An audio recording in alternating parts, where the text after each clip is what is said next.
Bismillahirrahmanirrahim. Assalamualaikum warahmatullahi wabarakatuh. Alhamdulillah, alhamdulillah, thumma alhamdulillah wa syukurillah wa salatu wassalamu ala rasulillah Sayyidina wa habibina Muhammadin sallallahu alaihi wasallam. Amma ba'd. Ibu-ibu dan bapak-bapak sekalian yang dimuliakan dan dicintai, diberkati Allah Subhanahu wa taala. Malam ini kita melanjutkan kajian kita surah Al-Baqarah, sekarang ayat ke-11. Bismillahirrahmanirrahim. Wa idza qila lahum la tufsidu fil ard qalu innama nahnu muslihun. Pada pertemuan kita yang lalu, Bapak Ibu sekalian, kita membahas tentang ayat ke-9. Ya, di dalam ayat ke-11 ini kita diingatkan oleh Allah Subhanahu wa taala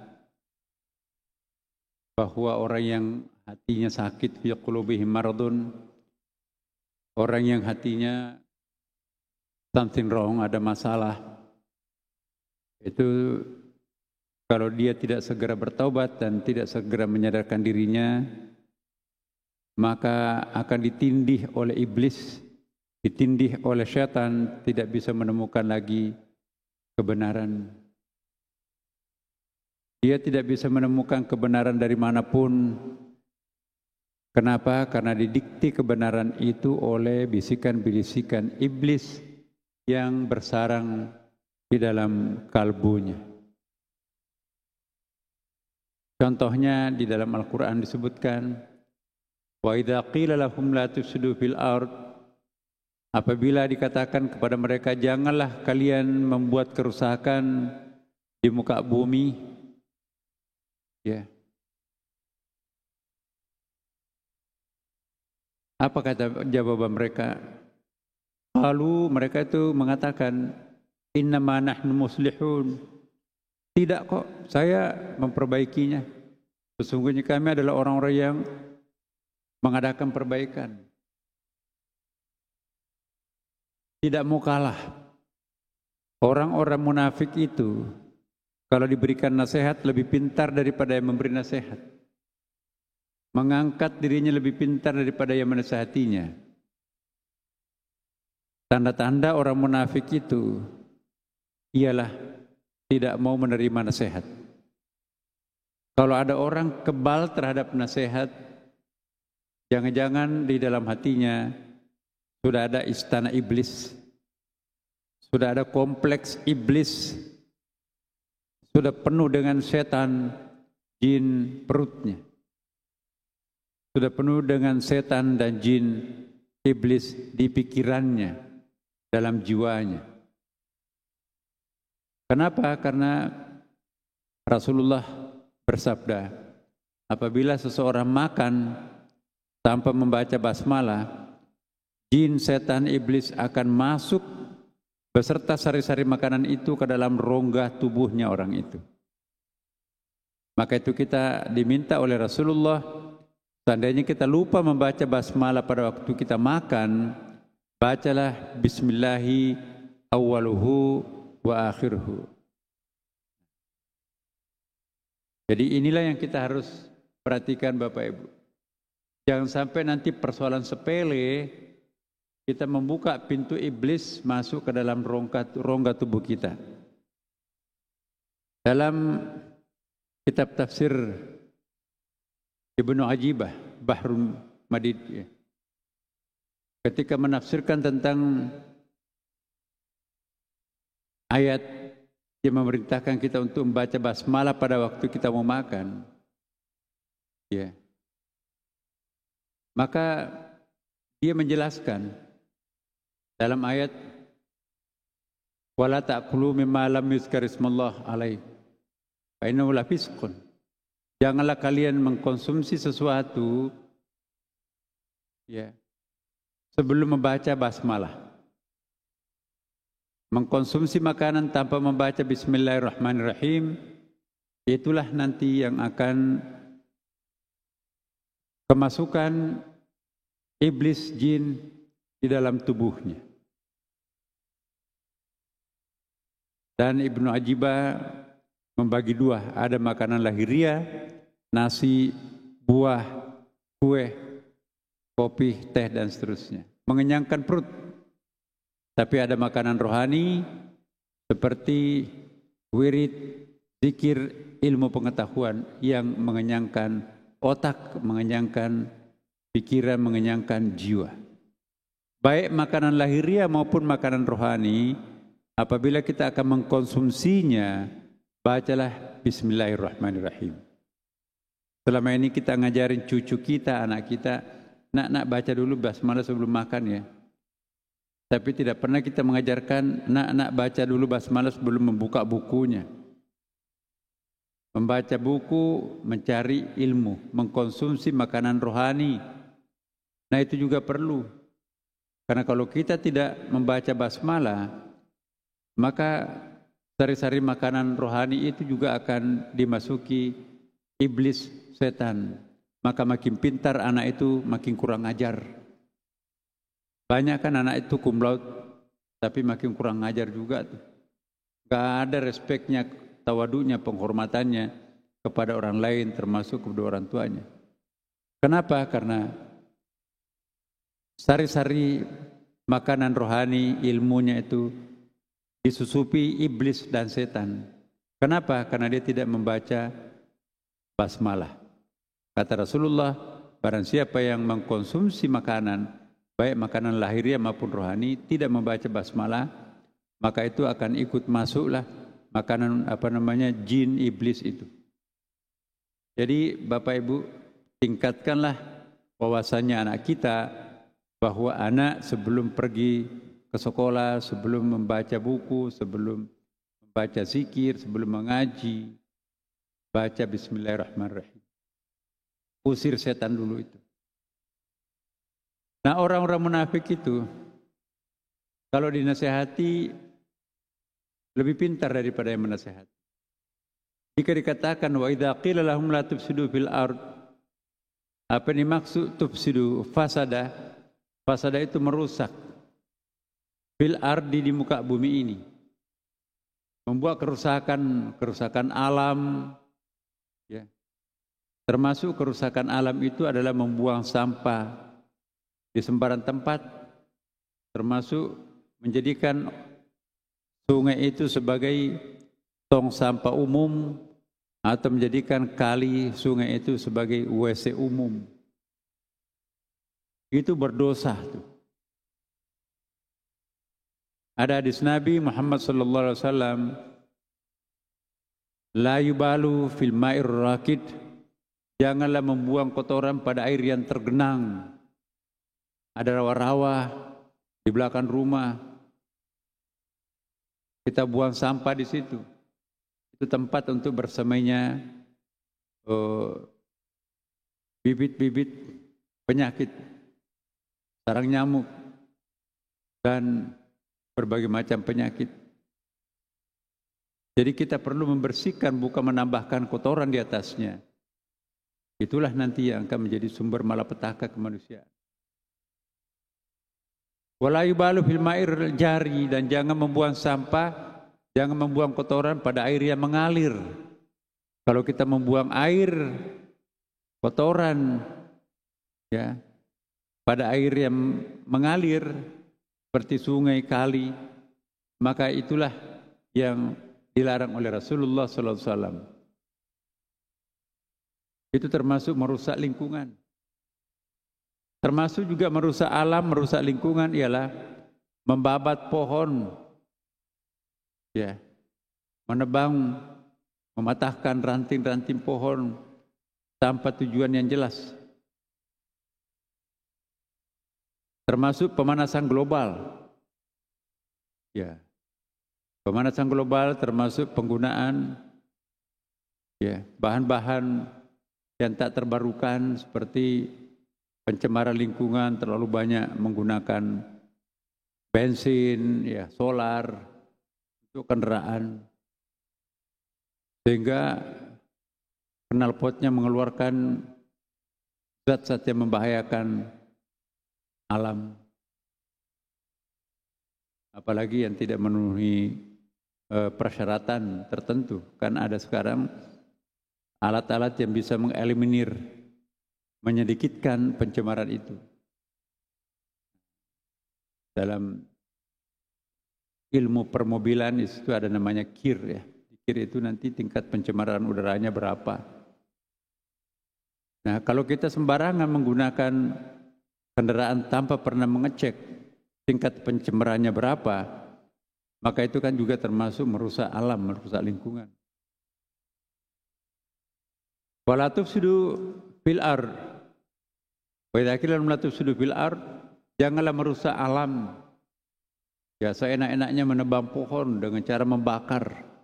Hanya karena ingin menanam sawit, terbangkan helikopter, siram bensin, ya dari atas, lemparkan korek api. Dalam tempo 1 hari, puluhan ribu hektar itu rata dengan tanah. Tinggal ditanami kelapa sawit. Untung adalah yang bersangkutan, tapi yang rugi adalah semuanya. Ekosistem rusak. Betapa banyak jutaan serangga, burung, ya binatang-binatang melata bersarang di tempat itu mati seketika. Maka terjadilah kerusakan alam. Bukan saja pepohonannya yang rusak, tapi ekosistem. Binatang-binatang langka itu juga ikut habis. Padahal itu satu kesatuan. Apabila unsur-unsur itu punah, maka itu dampak kerugian akan dialami oleh umat manusia. Semua ciptaan Tuhan itu tidak ada yang sia-sia. Rabbana ma khalaqta hadza batila subhanaka faqina adzabannar. Tidak ada satupun ciptaan Allah yang sia-sia. Semuanya punya manfaat. Hanya kita tidak faham manfaatnya apa. Itu dalam ilmu lingkungan hidup pernah dicontohkan. Satu periode tertentu pada tahun 80-an di salah satu daerah di Semarang, Jawa Tengah. Gak tahu pembelinya dari mana ya, ular. Semua jenis ular itu dijual ke Cina, mahal harganya. Lebih banyak penghasilannya jual ular daripada jual padi, jual jagung, jual ikan. Maka sarang-sarang ular itu dibongkar. Ya. Bertonton ular itu ditangkap, tidak peduli padinya lagi. Karena harganya lebih bagus daripada harga gabah pada waktu itu. Apa yang terjadi Bapak Ibu sekalian? Ketika terjadi musim panen, panennya enggak panen, apa padinya enggak panen. Habis dia amuk dengan hama tikus. Tikus berdansa, tikus berjoget. Kenapa? Karena predatornya sudah enggak ada lagi. Ketika masih ada ular, tikus itu lebih banyak bersarang di lubang. Lebih banyak pergi menjauhi padi-padian. Tapi ketika ular sudah tidak ada lagi, maka berdansalah tikus-tikus itu dalam tempo yang sangat singkat, habis ludes makanan padi-padian yang ditanam oleh para petani tadi. Kenapa? Karena ularnya sudah habis ditangkapin orang. Jadi hilangnya sebuah ekosistem, hilangnya sebuah unit-unit terkecil dalam masyarakat, termasuk misalnya jenis-jenis hewan tertentu, itu juga nanti akan berdampak efek domino. Ya, karena itu semuanya ada manfaatnya. Tidak ada satupun yang tidak punya manfaat. Lalat misalnya, untuk mengimbangi kehadiran lebah. Jadi kita lihat lebah. Lebah dengan lalat itu mirip tuh bentuknya tuh. Sama-sama punya 4 sayap. Kepalanya juga mirip. Tapi terdapat perbedaan prinsip antara dua jenis serangga ini. Lalat suka mencari makanan di tempat-tempat yang bau busuk, tempat-tempat yang jorok. Coba lihat lalat itu di mana ada kotoran, di situ dia berkerumun. Sebaliknya, lebah itu di mana ada kumbang, ya, di mana ada kembang, di mana ada bunga harum, di situ ada mengisap madu yang namanya lebah. Jadi lebah ini suka yang harum-harum, yang bersih, tidak mau mengisap madu pada kembang yang kotor, yang jorok. Nah, dampaknya apa? Lebah madu itu menghasilkan madu, dan madunya itu bisa mengobati semua penyakit.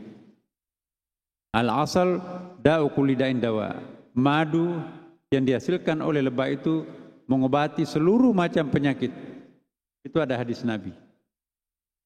Tapi sebaliknya, Bapak Ibu,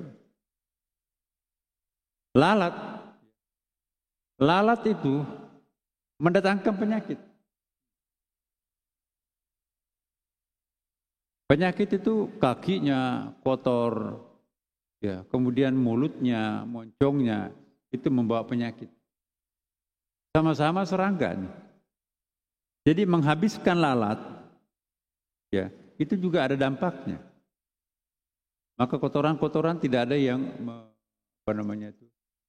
tidak ada yang mengurai. Bakteri-bakteri yang ada di dalam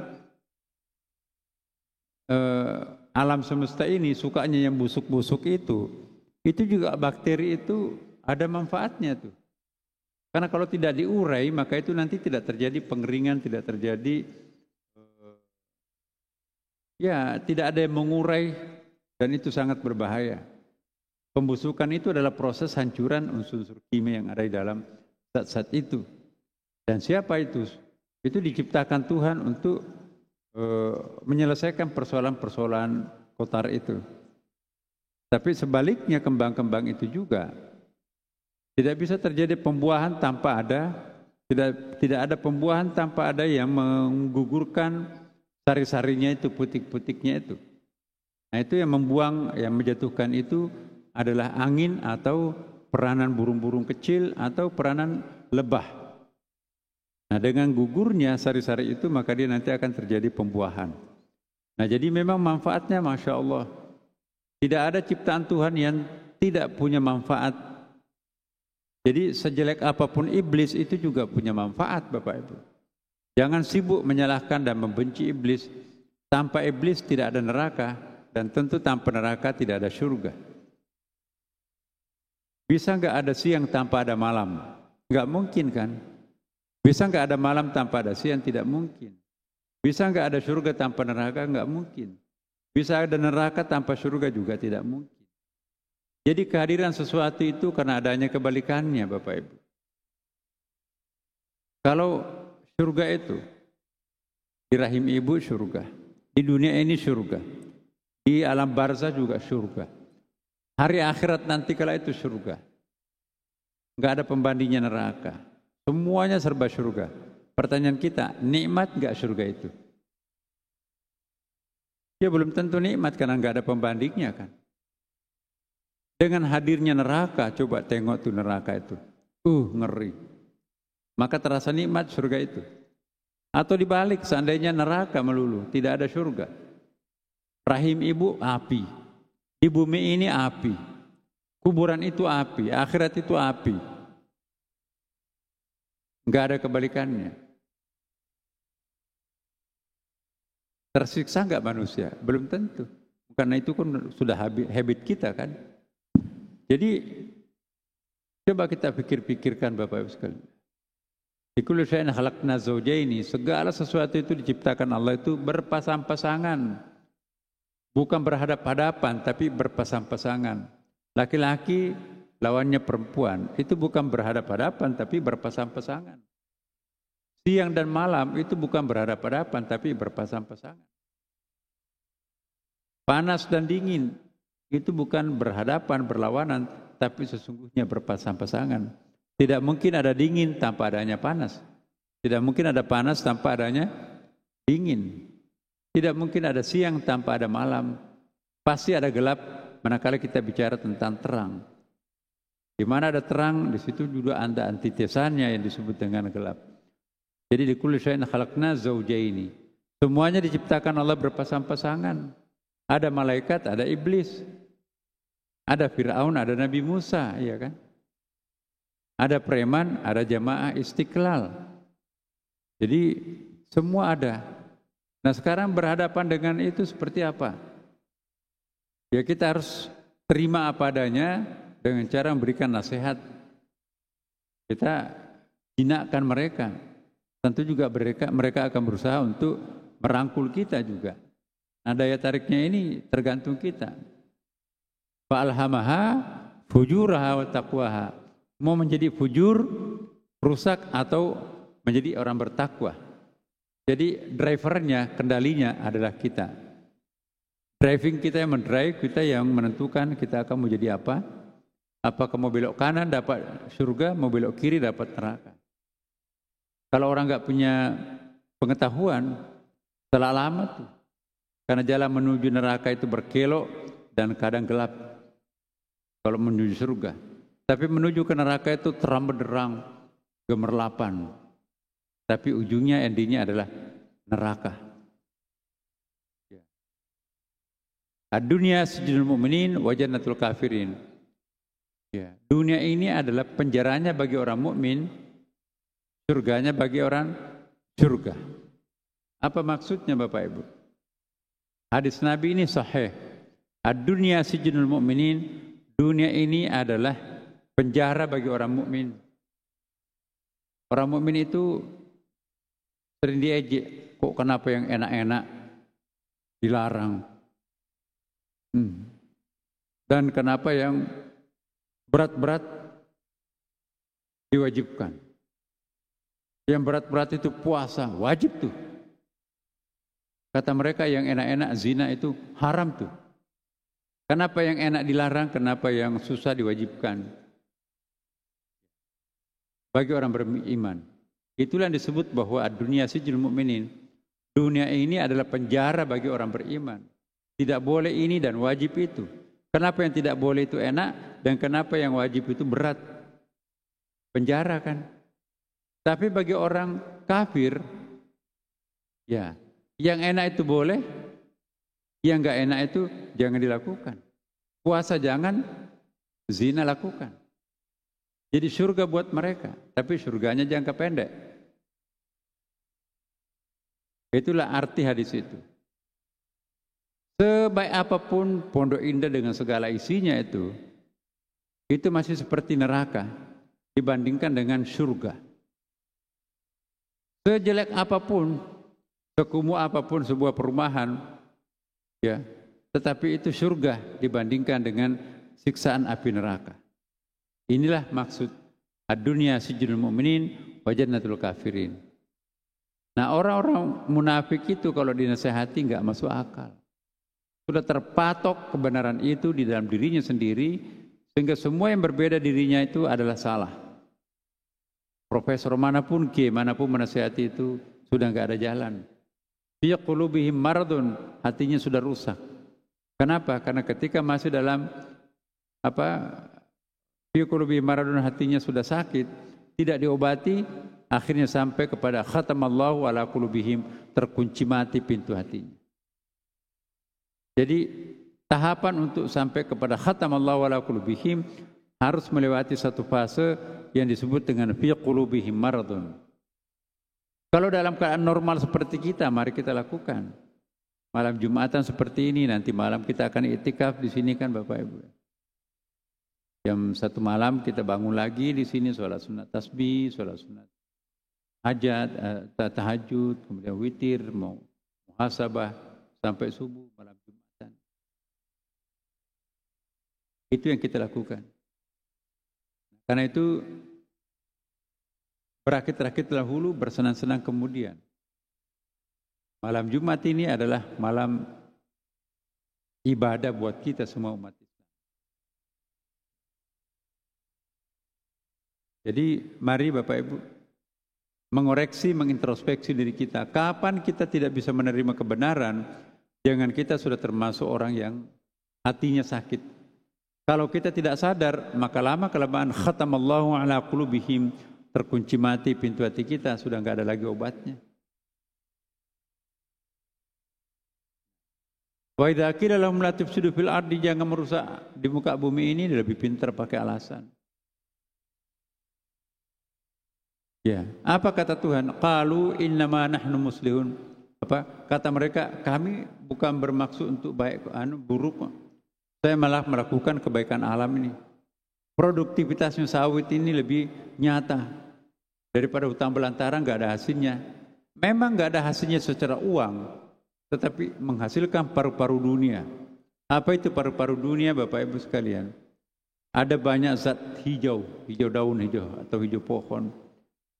Ya, pohon-pohonan itu paru-parunya dunia. Kalau sudah enggak ada lagi hijau-hijauan, maka itu akan terjadi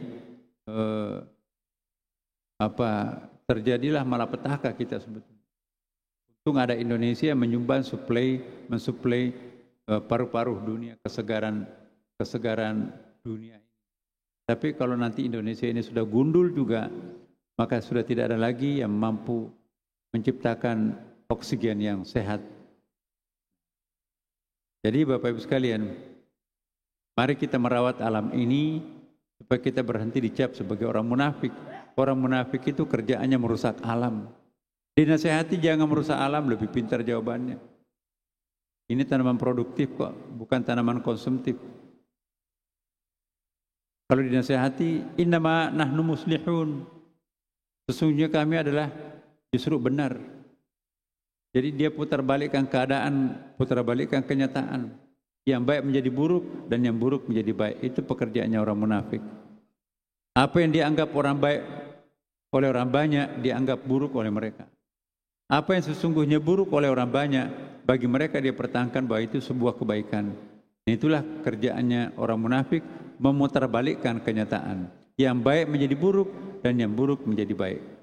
Semoga kita terhindar daripada orang-orang munafik seperti ini. Karena kalau ini tidak kita obati, kita tidak selesaikan Bapak Ibu, nanti malapetakanya luar biasa. Ala innahum humul mufsidun walakin la yash'urun. Ingatlah sesungguhnya mereka orang-orang munafik itu adalah orang-orang yang membuat kerusakan, tapi mereka tidak sadar. Jadi Allah membackup kita bahwa kebenaran mayoritas itu di backup di backup itu dijamin oleh Allah Subhanahu wa taala. Jangan terprovokasi oleh pendapatnya para munafiqun. Tapi ingat pesan Allah bahwa mereka itu dikatakan innahum humul mufsidun. Dialah yang sesungguhnya real perusak lingkungan. Bukan pencipta lingkungan sehat. Walakin la yash'urun. Mereka tidak sadar. Jangan sampai kita termasuk orang yang tidak sadar melakukan kerusakan alam. Membuang sampah di sembarang tempat. Terlalu banyak menggunakan air mubazir, itu melakukan israf. Membuang ludah di sembarang tempat. Kemudian menggunakan pakaian yang bau. Mencemarkan lingkungan. Itu semuanya adalah orang-orang munafik. Orang munafik itu merusak alam, merusak hubungan sosial, tatanan sosial. Dan mereka tidak sadar. Walakin la yash'urun. Mereka tidak sadar bahwa itu adalah jahat. Mudah-mudahan malam Jumat ini kembali kita diingatkan oleh Allah SWT. Yang baik itu baik, yang buruk itu buruk. Dan semoga kita diberikan kemampuan untuk menjalankan kebaikan itu. Dan kita diberikan kekuatan untuk menghindari jalan kerusakan itu. Dengan demikian insyaAllah kita berada di atas rel yang benar, siratal mustaqim. InsyaAllah siratal ladzina an'amta alaihim, jalannya orang yang diberi kenikmatan. Ghairil maghdub wa ghairil dhalin, bukan jalannya orang yang maghdub dibenci dan juga bukan jalannya orang yang tersesat. InsyaAllah. Demikian Bapak Ibu sekalian. Wassalamualaikum warahmatullahi wabarakatuh.